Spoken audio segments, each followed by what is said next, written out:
Kas sa oled mõelnud, miks on sillad nii tugevad ja kuidas nad suudavad kanda nii palju koormust? Uurime, kuidas sildu ehitatakse, milliseid erinevaid sildu on olemas ja teeme lõpus ühe eksperimendi. Ehitame Lego klotsidest ühe silla ja katsetame, kui palju koormust see kanda jaksab. Sildade puhul vist ei kehti see mõte, et miks minna otse, kui saab ringiga. Sildade otstarve on selleks, et me saaksime ületada orge ja veekogusid või ka teisi maanteid. See on selleks, et me saaksime neid teekondi, mis meil on vaja teha lühema ajaga. Sildu on olnud läbi ajaloo väga erinevaid, aga arvatavasti esimesed sillad olid hästi lihtsad kivist üleminekud jõgedest, kuhu sai lihtsalt peale astuda või täitsa tavaline lihtne puidust tala üle oja või ka mõni selline laudistee läbi soode või rabade. Teadaolevalt kõige esimene sild asub Šveitsis ja selle vaiade vanust on hinnatud 1523 aastat enne Kristust. Ja teadaolevalt kõige vanim kivisild asub Kreekas ja sellel arvatakse olevat vanust 1300 aastat enne Kristust. Nüüd hüppame aga mõned sammud edasi ja lähme antiikaega. Antiikajaga ühed kõige suuremad sillameistrid olid roomlased ja teadaolevalt on siiamaani üle terve Euroopa sildu, mis on roomlaste ehitatud ja siiamaani püsivad püsti ja on jätkuvalt kasutuses.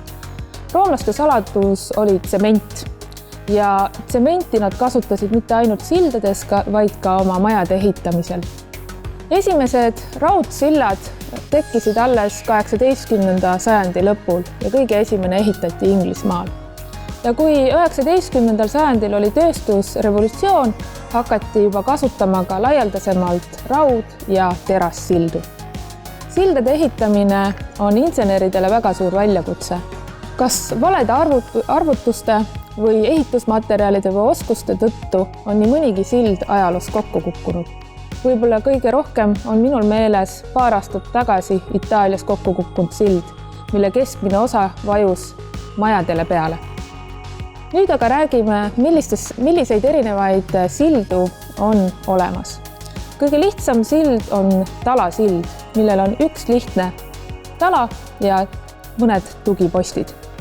Selline sild ei ole aga kõige tugevam sild. See võib väga lihtsasti koormuse all puruks minna.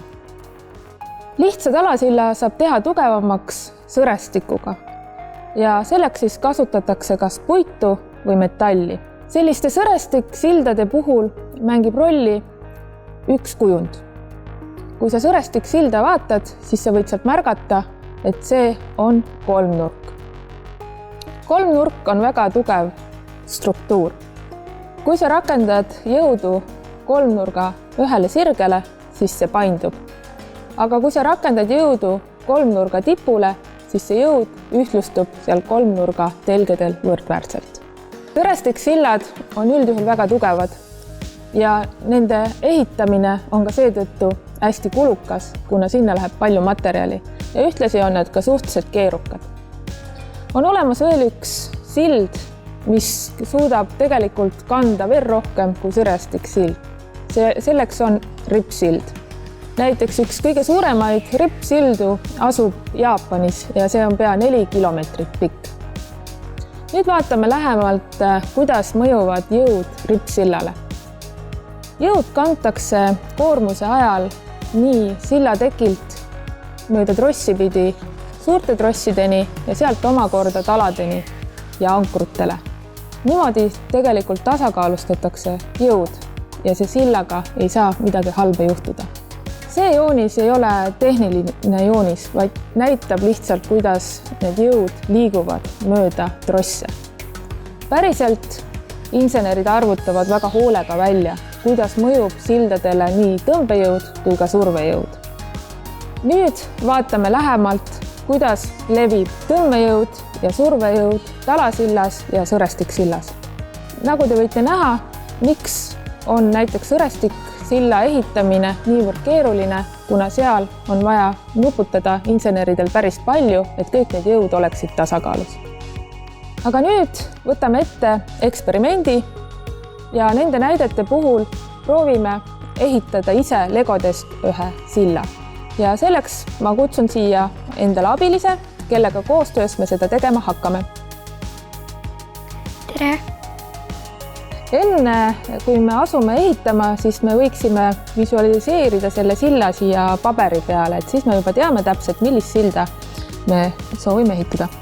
Ja selleks siis võibki kasutada lihtsalt valget paberit ja pliiatseid või vildikaid ja proovida visualiseerida. Ja kui me oskame, siis paneme siia peale ka, et mismoodi siis see tõmbejõud ja survejõud sellele sillale võiks mõjuda.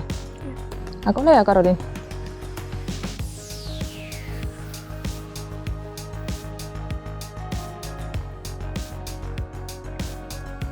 Kas sa tead, kuidas seda silda kutsutakse?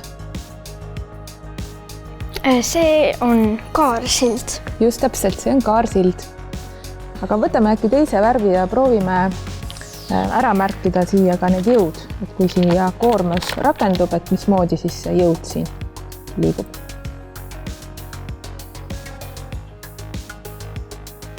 Roheline survejõud. Ja kaarsild ongi siis selline sild, kus on ainult survejõud, aga ei ole tõmbejõudu. Nii, aga nüüd meil on jooni sees. Me teame, millist silda ehitada, nii et alustame siis ehitusega.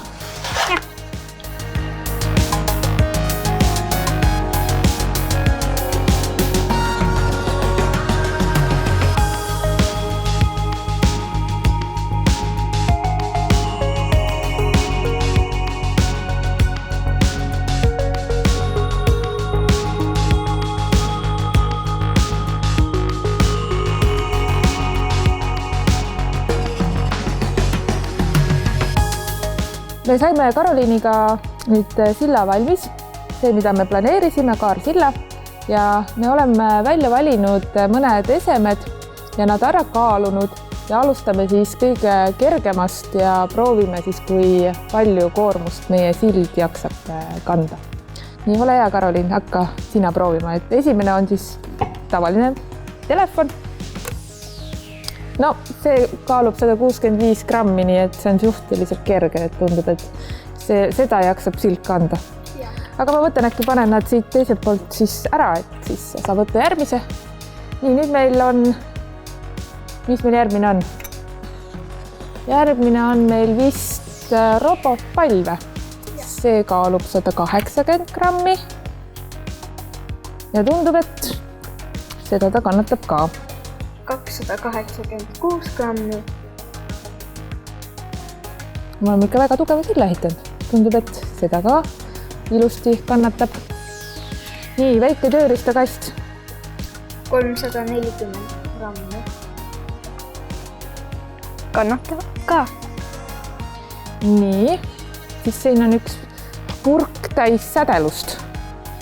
Mis on 369 grammi. Oho, nii. Vaata, mis järgmine on. Onist haamer 773 grammi. Kannatab ka. Nii, nüüd läheb juba päris raskeks. Nüüd tuled juba üle kilosed asjad vist või veel ei tule? See on 878. 878 grammi. Oi, ta isegi mõra ei tulnud sisse. Nii, aga lähme siis tugevamate esemete peale. 1015 grammi.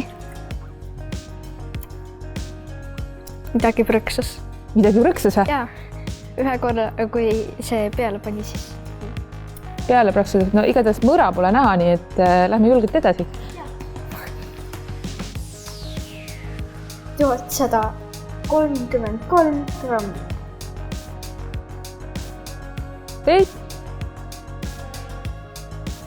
Meil hakkavad asjad otsa saama. Nii järgmine trell. 1302 grammi. Ei, püsib endiselt.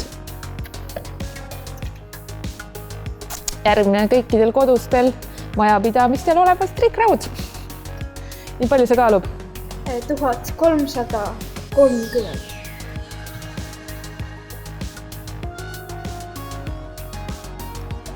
ikka püsib vapralt.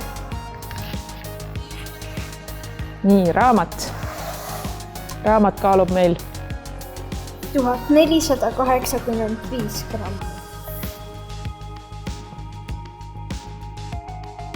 Endiselt kannab. Mul on selline tunne, et me peame hakkama siit uusi neid samu asju tagasi nüüd panema. Jätame selle raamatu siia peale. Ma panen igaks juhul nii pidi, et siis see jõukese on nagu niimoodi ütlusem. Aga ma ei tea, pane äkki neid värvipurke, need olid sellised peaaegu et kilosed.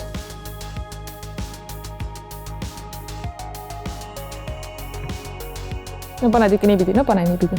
No. Pane võib-olla alguses üks keskele, siis hakka sinna külgedele panema.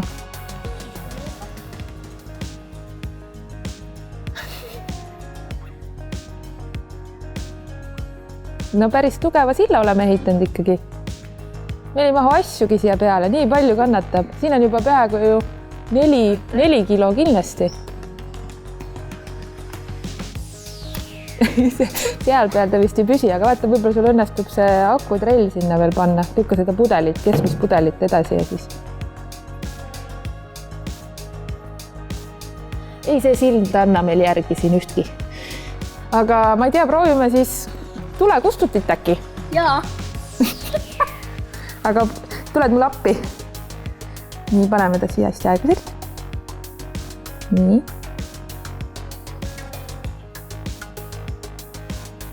Ja voilà, see on 6 kilogrammi ja suudab ikka päris palju kanda. Ja. Väga hea töö. Hästi tehtud. Nii, aga meil on üks asi veel, mida me võime proovida. Meil on siin üks vana Singer õmblusmasin. Ma küll ei tea, kui palju see kaalub. Aga vaatame. Ei ole keskel või? Nii.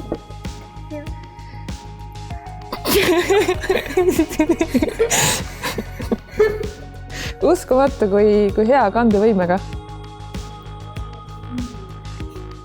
No mis see raskem kui nüüd Singer. Ta on kuidagi minu selle ühe käega niimoodi, ma hoian sind ja siis aga astesti aeglaselt siis sinna peale on ju.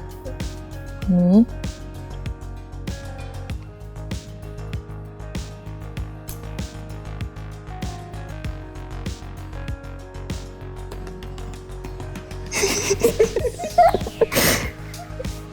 Me oleme nüüd seda Karoliini ja minu poolt ehitatud silda katsetanud erinevate raskustega ja kui üks sild ikkagi kannatab ka ehitaja ära, siis ma arvan, et saab nimetada seda ikkagi heaks inseneritööks.